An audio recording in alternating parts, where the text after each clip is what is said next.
Railway ALP CBT 2 का कितना marks safe रहेगा, ये आपके वीडियो बहुत ही इम्पोर्टेंट है, क्योंकि एक जानकारी होना चाहिए और माइंड में चलना चाहिए कि सीबीटी 2 में हम कितना अटेम्प्ट करें और कितना सेफ मार्क्स रहेगा। मैं ये वीडियो में कट ऑफ नहीं बता रहा हूँ, लेकिन हाँ एक सेफ बता रहा हूँ कि अगर इतना मार्क्स लाते हैं आप किसी भी बोर्ड में रहिएगा तो आपका रिजल्ट ज़रूर होंगे और आप साइको के लिए क्वालिफाई रहिएगा और आपका मेरिट भी बनेंगे। आइए हम चर्चा करते हैं और देखिएगा सबसे ज़्यादा जो कट ऑफ गया है, बहुत चीज़ों को देखते हुए हमें आपका एक अनुमान मार्क्स बताएंगे कि इतना मार्क्स ले करके आपको टारगेट चलना है सीबीटी 2 के पार्ट ए वाले में। पार्ट बी तो आपका क्वालिफाई है, उसका मेहनत तो आप कर ही रहे होंगे, लेकिन मैं इसको आपको बताने वाला हूँ क्योंकि अभी अब टाइम कम है और एक माइंड में जो टारगेट चलता है वो चलना चाहिए। देखिए इसमें सबसे ज़्यादा कटअप, एक महीने जो कटअप लिखा है उसमें जितने भी सारे आपका आरआरबी है सबका कटअप को एक जगह मैंने किया है और बिल्कुल सिर्फ जो पॉइंट का है वो आपको मतलब कि इधर उधर नहीं है, मतलब पॉइंट के बाद में 3-4 अंक होते हैं तो एक अंक लिखे हैं, उसके बाद में नहीं लिखे हैं और बिल्कुल एक्यूरेट कटअप है। हम एक को बता दें क्योंकि बाद में ये वीडियो देखेंगे कोई 1 साल के बाद, कोई 2 साल के बाद, तो लगेगा कि ये बिल्कुल फेक है। नहीं, एक कटअप जो मैंने लिखा है पॉइंट के बाद में 1 अंक तक, उसके बाद में छोड़ दिए हैं आपको अगर प्रूफ के लिए। तो देखिए मुंबई बोर्ड का मैं आपको एक बता देता हूँ जो ओरिजिनल है और जो मैंने लिखा है उसके हिसाब से आप समझ लीजिएगा। आइए अब हम चर्चा करते हैं, वो तो अलग बात है। सबसे देखिएगा हम लोग का अभी जो मेन माइंड में चलना चाहिए कि सर पार्ट ए में कितने मार्क्स तक ले करके आएँ कि हम बिल्कुल सेफ़ रहेंगे। तो देखिएगा इसमें पार्ट ए में आपको टोटल 100 क्वेश्चन होंगे और 100 क्वेश्चन में अगर हम देखें तो इसमें 2 गो हो जाएंगे, एक आपका मैथ और उसके बाद में दूसरा आपका रीजनिंग और इसके बाद में बेसिक साइंस इंजीनियरिंग ड्राइंग होंगे, जिसमें से प्रश्नों की संख्या इसमें भी 50 होंगे और इसमें से भी 50 क्वेश्चन होंगे, यहाँ भी 50 यहाँ भी 50 होंगे। अगर अभी हम कटअप की बात करें तो देखिएगा सीबीटी 1 में जो कटअप गया है वो कितना गया है, सबसे ज़्यादा जो कटअप गया है वो मुजफ्फरपुर का गया है और मुजफ्फरपुर का जो कटअप गया है यूआर का वो कितना गया है 72 पॉइंट कुछ करके गया है, 72 पॉइंट कुछ करके, यहाँ पर 02 या कुछ करके, मतलब 72 पॉइंट हम मानते हैं, सीधा सीधी 72 मानते हैं कि यूआर के कटअप गया है और सबसे हाई कटअप इसी का है। सबसे हाई कटअप किसका है 72 के। और देखिएगा जब मैं कुछ भी बोलता हूँ बताता हूँ तो देखिएगा एक हमने बोला कि ट्रेड को लगभग हम 10 वीडियो 12 वीडियो देखते हैं एक दिन में, एक वो बोलता है कि आप झूठ बोल रहे हैं, कमेंट किया था। भाई हम आपसे झूठ क्यों बोलेंगे, जब मेहनत मैं कर रहा हूँ तब तो हम आपको बता रहे हैं, बाकी विश्वास ना करना वो आपको ऊपर डिपेंड करता है। आप लोग भी उसी चैनल के ऊपर विश्वास करते हैं जो झूठ बोलते हैं, फेंकते हैं उसी को और उसी का लाइक भी रहते हैं। मैं वैसा नहीं करूँगा, मेरे से जितने भी सारे सब्सक्राइबर रहेंगे मैं उनको बिल्कुल ऑथेंटिक दूंगा और कभी भी उनसे झूठ बोलने का मैं प्रयास नहीं करूँगा। थंबनेल में कुछ और वीडियो में कुछ और, ऐसा हमसे नहीं होगा। इसमें देखिएगा मुजफ्फरपुर का सबसे हाई कटअप कितना है 72 गया है यूआर का, क्योंकि मैं इस वीडियो में आपको सबसे हाई कटअप जहाँ का गया है सीबीटी 1 में उसका और यूआर के हिसाब से मैं आपको बताने वाला हूँ। इतना टारगेट करना, एक कटअप नहीं बता रहा, मतलब इतना टारगेट करना है। अगर इतना लाते हैं तो आपको कभी भी किसी भी बोर्ड में दिक्कत ना होंगे और कटअप तो डिपेंड करेगा जब 19 तारीख को एग्ज़ाम होगा तो एक और वीडियो हम देखेंगे कि हाँ कितना एक अनुमानित जाएंगे, लेकिन अभी हम आपको एक टारगेट बता रहे हैं कि आपको कितना लेके टारगेट चलना है। अब देखिएगा अगर हम 72 की बात करें तो ये नॉर्मलाइजेशन मार्क्स है। ये क्या है, नॉर्मलाइजेशन है। इसका मतलब है कि अगर किसी भी लड़का का ये 72 मार्क्स नॉर्मलाइजेशन होगा, एग्जाम्पल की तरह से अगर हम लेते हैं, हम यहाँ पर आ रहे हैं, अगर 72 मार्क्स सीबीटी 1 का कट ऑफ है, नॉर्मलाइजेशन गया है, इसका मतलब 72 वो तभी लाया होगा, ये 72 100 में से नहीं है, नॉर्मलाइजेशन 100 क्वेश्चन पर किया गया, लेकिन इसका एग्जाम सीबीटी 1 कितने क्वेश्चन पर हुआ था 75 क्वेश्चन पर हुआ था। नॉर्मलाइजेशन कितने क्वेश्चन पर बना है 100 क्वेश्चन को, मतलब 100 को मान करके बना, 100 क्वेश्चन नहीं, मतलब 100 को मानते हुए वो आपको नॉर्मलाइजेशन किया गया। तो यहाँ पर 100 का जो 72 नंबर है वो कितना परसेंट है, तो कहिएगा 72%। उसी हिसाब से इसका आप 72% निकालिएगा तो लगभग 54 नंबर आएंगे। कितना आएंगे? 54 नंबर।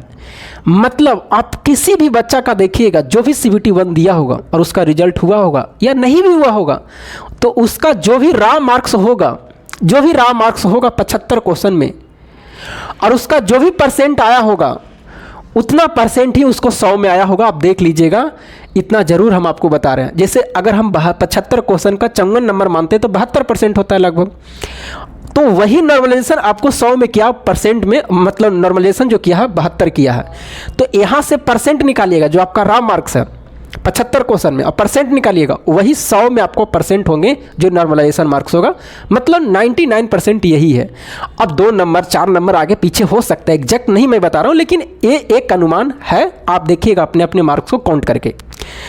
अब बताइएगा, अगर हम बताएं 75 में 54 नंबर लाए, 72% हो रहा, इसका मतलब है कि अगर आप किसी भी बोर्ड में रहते हैं, किसी भी बोर्ड में अगर आप 70 नंबर लेके चलते हैं, 70 नंबर टारगेट, ये मैं UR की बता रहा हूँ, आप किसी भी बोर्ड में हैं आपका मेरिट तक बनेगा, आपका मेरिट तक बनेगा। अगर 70 नंबर कट छट के रहेंगे UR के तो आपको मेरिट तक बनेगा, क्योंकि अभी हम आपको टारगेट बता रहे हैं।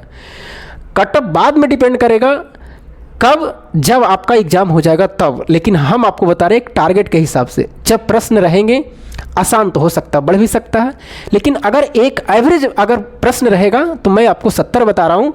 लेकिन अगर प्रश्न ज़्यादा टफ कर दिया, अब जैसे मान लिया जाए यहाँ का जो मैथ था और रीजनिंग था वो बिल्कुल आसान था, बिल्कुल आसान था। अगर इस हिसाब से भी यहाँ रहेगा मैथ रीजनिंग तो 70 ही जाएंगे। लेकिन अगर मैथ रीजनिंग टफ कर देगा तो हो सकता है 70 से कम भी जाएगा। और यहाँ का जो साइंस था उसके जगह पर बेसिक साइंस है, ये बिल्कुल आसान होता है, ये बिल्कुल आसान होता है, ये आपको टफ होते हैं, ये मुश्किल होते हैं, ये मुश्किल होता है। तो यहाँ पर आपको हम बता रहे हैं कि 50 में से 25 लाएगा वो बहुत अच्छा रहेगा, और 50 में से 45 लाएगा बहुत अच्छा रहेगा। और ये दोनों को हम जोड़ते हैं तो कितना नंबर होता है? 70 नंबर। अरे मैं UR की बात बता रहा हूँ, बाकी OBC SC ST इससे कम ही जाएंगे और अलग अलग बोर्ड में अलग अलग भी जाएंगे। लेकिन मैं ये जो 70 बताऊँ, आप किसी भी बोर्ड में हैं, कोई भी बोर्ड भरे हैं तो आपका सिलेक्शन इसमें निश्चित है। इतना टारगेट मैं आपको बता रहा हूँ कि इतना टारगेट करके चलिए कि हम 70 के टारगेट लेके चलेंगे CBT 2 में, क्योंकि ये मेरिट भी बनना है। बाकी इसमें मैथ रीजनिंग जो आपसे पूछा जाएगा CBT 1 में है वही रहेगा, लेवल को ऊपर नीचे किया जाएगा सिर्फ। और उसके बाद में जो आपका बेसिक साइंस इंजीनियरिंग ड्राइंग है उस पर भी ध्यान देते चलना है। और अगर हम अटेम्प्ट की बात करें तो मैंने आज एक टेस्ट दिया है, उसका हम अगले दिन वीडियो बनाएंगे कल, जो हम आपको बिग बूस्टर पर लाइव बताए हैं, बिल्कुल फ्री है, उसको दीजिएगा। हम दिए हैं पहला नंबर जो उसमें टेस्ट था वही दिए हैं, आप भी अगर दिए होंगे तो कल हम वीडियो उसको बनाएंगे। अटेम्प्ट अभी जा रहा है, अगर 70 नंबर लाते हैं, 70 नंबर तक हम टारगेट रखें तो अटेम्प्ट जा रहा वही 90 के अराउंड में अटेम्प्ट जा रहा है। कितना? 90 के अराउंड में, मतलब 90 से 92 के बीच में अटेम्प्ट जा रहा है, 90 से 92 के बीच में। और तब उतना आएगा कितना नंबर? 70 नंबर। क्योंकि जब तक आप बेसिक साइंस इंजीनियरिंग ड्राइव में आपको बचना है, अटेम्प्ट करने का मैं तरीका भी बता रहा हूँ। बेसिक साइंस इंजीनियरिंग ड्राइव में आपको बचना है, यहाँ पर तुक्का नहीं लगाना है। जो पहले आएगा 50 क्वेश्चन में वही अटेम्प्ट करिएगा, बाकी मैथ रीजनिंग बनाइएगा, यहाँ पर तुक्का नहीं लेना है, ट्रेड नहीं है, इस बात को ध्यान रखिएगा। और बेसिक साइंस इंजीनियरिंग ड्राइव में जो आएगा पहले वो बनाइएगा, बाकी 4-5 क्वेश्चन पर आप तुक्का ले सकते हैं, रिस्क ले सकते हैं। अब ऐसा ना कि 10-10, 12-12 प्रश्न पर हम तुक्का ले लिए बेसिक साइंस इंजीनियरिंग ड्राइंग में, ऐसा मत करिएगा, क्योंकि ट्रेड नहीं है। ट्रेड में आप कर सकते हैं पास होने के लिए, वो भी आप 10 प्रश्न पर कर सकते हैं, सब में सब नहीं कर सकते हैं, लेकिन इसमें ऐसा मत करिएगा। 4-5 प्रश्न में आप तुक्का लगाइएगा, बाकी जो आएगा वही बनाइएगा बेसिक साइंस इंजीनियरिंग ड्राइंग में। बाकी मैथ रीजनिंग आपको गलत नहीं करना है, वही मेन आपको है। एक नंबर, अगर एक नंबर आप जहाँ गलती करते हैं, थोड़ा सा भी मिस्टेक करते हैं, मतलब जो आसान है उसको गलती कर देते हैं, तो आप 5000 बच्चे से पीछे हो जाइएगा अपना बोर्ड में। इस बात को आप ध्यान रखिएगा, तो ये मेन फैक्टर करेगा। आप 50 में 45 बिल्कुल आ सकते हैं, और 50 में 25, और अगर जोड़िएगा तो कितना आएंगे? 70 आ जाएंगे। ये मैं UR की बात बता रहा हूँ। तो इतना आपको टारगेट रखना है, इतना में अटेम्प्ट रहना चाहिए। अब अटेम्प्ट 85 भी हो सकता है, 88 भी हो सकता है, 86 भी हो सकता है, वो प्रश्न के लेवल पर डिपेंड करेगा, 80 भी हो सकता है। मतलब इसी के अराउंड में आपको अटेम्प्ट जाएंगे, और ये अच्छे अटेम्प्ट माने जाएंगे। और मार्क्स 70 है, 68 है, 65 है, तो बहुत अच्छे मार्क्स माने जाएंगे। तो ये है, इतना टारगेट रखना है। मैं कटअप नहीं बताया, मैं फिर बोल रहा हूँ, इतना टारगेट लेके चलना है। और बेसिक साइंस इंजीनियरिंग ड्राइव में बिल्कुल आपको रिस्क नहीं लेना है। जो आएगा पहले वही basic science engineering drive touch करना है। तुक्का लेना होगा, 2-3-4 प्रश्न पर लीजिएगा जिसमें आपको लगेगा कि नहीं इसको हम अटेम्प्ट करेंगे तो सही होगा, लेकिन आप 5 प्रश्न से ज़्यादा बेसिक साइंस इंजीनियरिंग ड्राइव में आप तुक्का मत लगाइएगा। इस बात को आप ध्यान रखिएगा। तो चलिए, मैं ये बताया हूँ, और ये सबसे हाई बोर्ड का जो कटअप था मुजफ्फरपुर का CBT 1 में, उसी के बेसिस पे मैंने बताया है। अगर इतना आप लाते हैं, किसी भी बोर्ड में आप भरे हैं फॉर्म, बिल्कुल होंगे, लेकिन और इससे कम ही जाएंगे कटअप। लेकिन ये हाईएस्ट बोर्ड का जो कटअप है मैं उसका बता दिया हूँ। बाकी आपकी राय क्या है कमेंट करके ज़रूर हमें बताइएगा। और आपके जो भी मन में प्रश्न में डाउट रहते हैं बिल्कुल कमेंट करिए। और अभी जो भी आपको 15-16 दिन आपसे अभी समय है, आप बिल्कुल बेसिक साइंस इंजीनियरिंग ड्राइंग कमजोर है इस पर ध्यान दीजिए, ट्रेड कमजोर है उस पर ध्यान दीजिए। और सिर्फ कहने से नहीं होंगे कि सर ट्रेड कमजोर है, ट्रेड कमजोर है, आपको पढ़ना ही पड़ेंगे। 12-13 वीडियो डेली देखना ही पड़ेंगे, ऑब्जेक्टिव देखना ही पड़ेंगे, टेस्ट लगाना ही पड़ेंगे, तब जा कर के आपको basic science engineering drawing clear होंगे।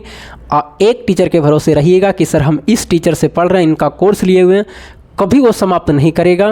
कितना मैराथन ला रहे हैं, कभी भी वो नहीं होगा।